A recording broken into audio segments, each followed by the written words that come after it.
یہاں مفسرین نے ایک بات لکھی ہے اس آیت کے تحت کہ فرمایا جو زمین پہ چلنے والا ہے اس کا رزق اللہ کے ذمے. فرماتے ہیں کہ یہ اللہ نے ہماری عقل کے مطابق ہم سے بات کی ہے، ورنہ آسمانوں میں جتنی مخلوق ہے رزق اس کا بھی اللہ کے ذمے ہی ہے.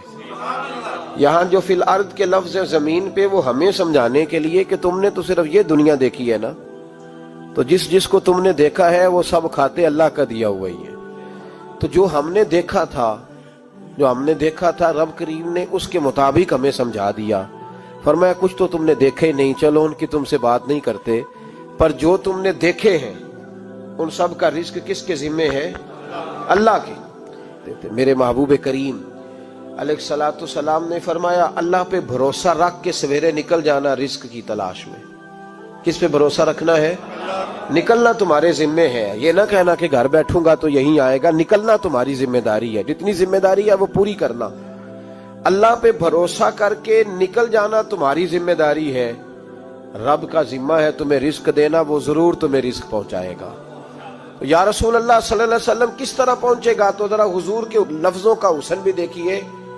نبی پاک صلی اللہ علیہ وسلم نے فرمایا جس طرح موت تمہیں ڈھونڈ لیتی ہے نا کہ تم کہاں موجود ہو، جب وقت آتا ہے تو انسان پاکستان میں ہو تب بھی آ جاتا ہے، جدہ میں ہو تب بھی آ جاتا ہے، مکہ میں ہو یا مدینہ طیبہ میں وقت پھر بھی آ جاتا ہے.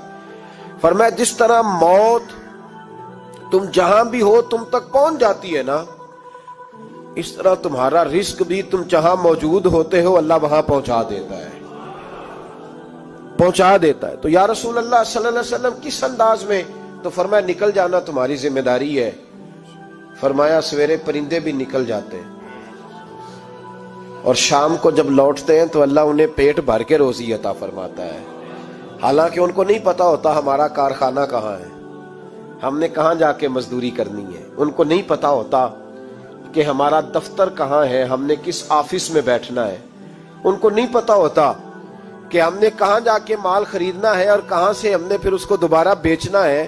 انہیں خبر نہیں ہوتی. اللہ پہ بھروسہ کر کے نکل جاتے ہیں. نکلنا تو تیرے ذمے ہے کہ نہیں؟ فرمایا وہ تو ڈیوٹی کر، شام کو اللہ جو رب پرندوں کو روزی دیتا ہے وہ تجھے بھی عطا فرمائے گا. تو جس حال میں ہے، کیونکہ تو نے اپنا یہ حال خود نہیں بنایا، جس نے بنایا ہے وہ بڑا بہتر جانتا تھا کہ تو اسی حال میں اسے اچھا لگتا ہے. تو اسے اسی حال میں، ایک بزرگ تھے تو ان کی طبیعت بڑی علیل ہو گئی، بیمار ہو گئے، تو اللہ نے آزمائش دی تو کیڑے پڑ گئے وجود میں. ایک کیڑا یہاں سے کھا رہا تھا، اللہ والے بڑے راضی رہتے ہیں اس کی رضا پہ. تو کیڑا یہاں کھا رہا تھا تو نیچے گر گیا، تو بابا جی نے اٹھا کے پھر وہاں رکھ لیا. کہنے لگے جب اس نے تیری ڈیوٹی مجھے کھانے کی لگائی ہے تو میں اس بات پہ راضی ہوں، تو نیچے کیوں گرتا ہے؟ بس ٹھیک ہے کھا، جب اس نے تجھے ڈیوٹی جو تیری لگائی ہے. سالبہ بن عبد الرحمن ایک صحابی تھے، سالبہ غالباً نبی پاک صلی اللہ علیہ وسلم کی خدمت میں آئے. کہنے لگے یا رسول اللہ صلی اللہ علیہ وسلم غربت بڑی ہے، میرے لیے دعا کریں اللہ زیادہ مال دے. تو محبوب صلی اللہ علیہ وسلم نے فرمایا تو جس حال میں اچھا ہے وہ تیرے لیے بہتر ہے، جس میں تو ہے وہی حال تیرے لیے. مشکل ہے نا یہ جواب سننا. یا رسول اللہ صلی اللہ علیہ وسلم دعا کر دے. تو محبوب نے کیا فرمایا؟ فرمایا تو جس حال میں ہے نا وہ حال تیرے لیے بہتر ہے، اسی میں رہ. کہ نہیں حضور دعا کریں. فرمایا سالبہ تو باز آ جا. حضور دعا کریں. فرمایا تو باز آ جا. 2-3 دفعہ کا ضد کی. محبوب نے فرمایا جا پھر اللہ تجھے زیادہ پیسے دے گا.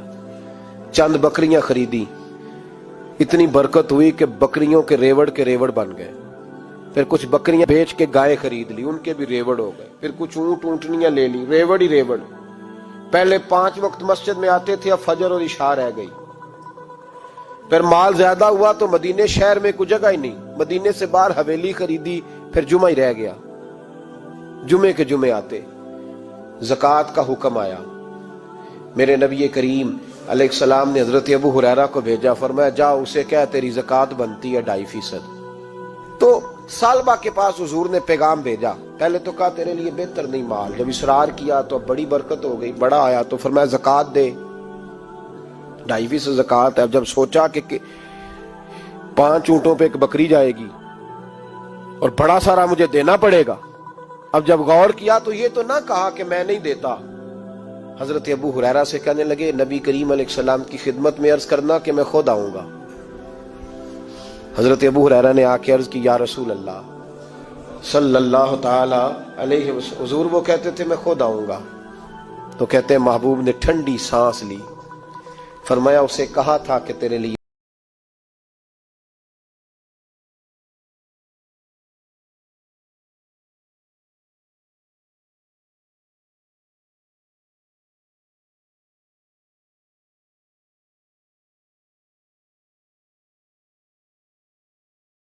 میں سارا کچھ لے کے آیا ہوں، قبول کر لیں۔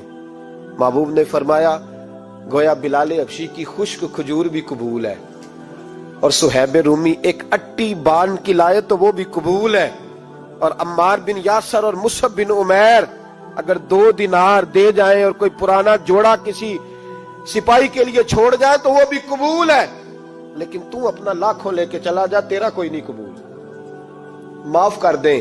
فرمایا جا معاف کیا، پر پیسے لے کے نہ آنا۔